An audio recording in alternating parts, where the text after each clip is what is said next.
ఇప్పుడే జీ5 app download చేయండి. చూడండి మీ ఫేవరెట్ టీవీ షోస్ ఎప్పుడైనా ఎక్కడైనా.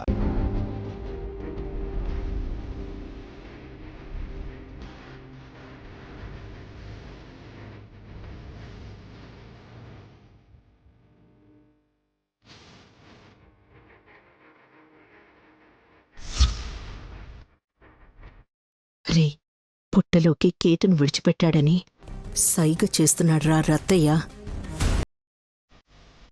పసుపు నీళ్లుగా మారిన గౌరమ్మ కాస్త తులసమ్మ అయిందని గురువుగారు చెప్పగానే తులసి కోటనే తీసుకొచ్చింది నయని. పాపం పోయేటప్పుడు పోయిన వాళ్ళని కూడా తీసుకువెళ్లాల్సొస్తుంది.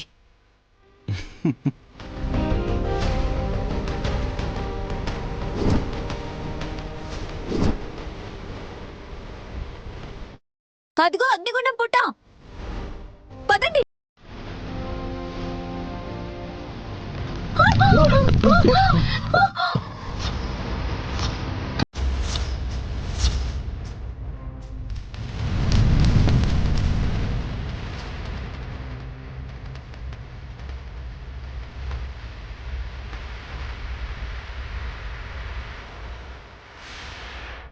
నయని, గడప దాటిన మీరు అడుగు ముందుకు వెయ్యరాదని విశాలాక్షమ్మవారు సూచిస్తున్నారు.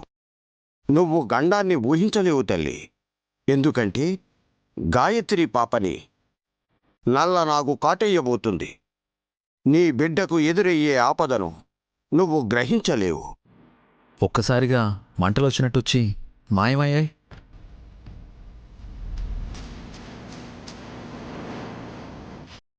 చెల్లి, నువ్వన్నావు కదా పుట్ట దగ్గర మంటలు అని, అది ఇదేనేమో.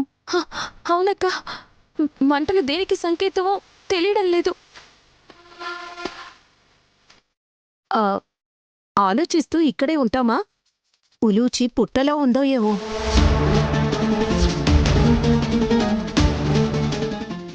నా బిడ్డ పుట్టలో ఉందా అత్తయ్య? మేమేం చూడలేదు చిన్న మరదలా, అంటే గెస్ చేస్తున్నాం అంతే. అలా ఎలా ఉంటుంది? ఎందుకుండదు? చీకటి పడినప్పుడు కదా తను పాము పిల్లగా మారేది. పగలు ఆడపిల్లగానే ఉంటుంది.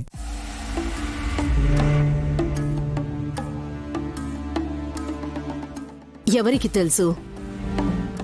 జాతి లక్షణం కొద్దీ పుట్ట కనపడగాని అందులోకి దూరిపోయిందేమో.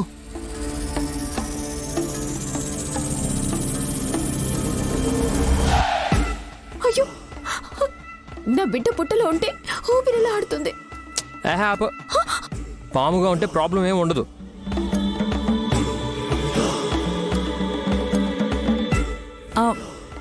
దగ్గరికి వెళ్తే గాని ఏమీ కనిపించదు.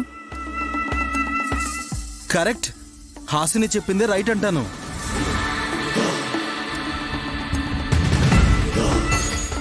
రండి వెళ్దాం.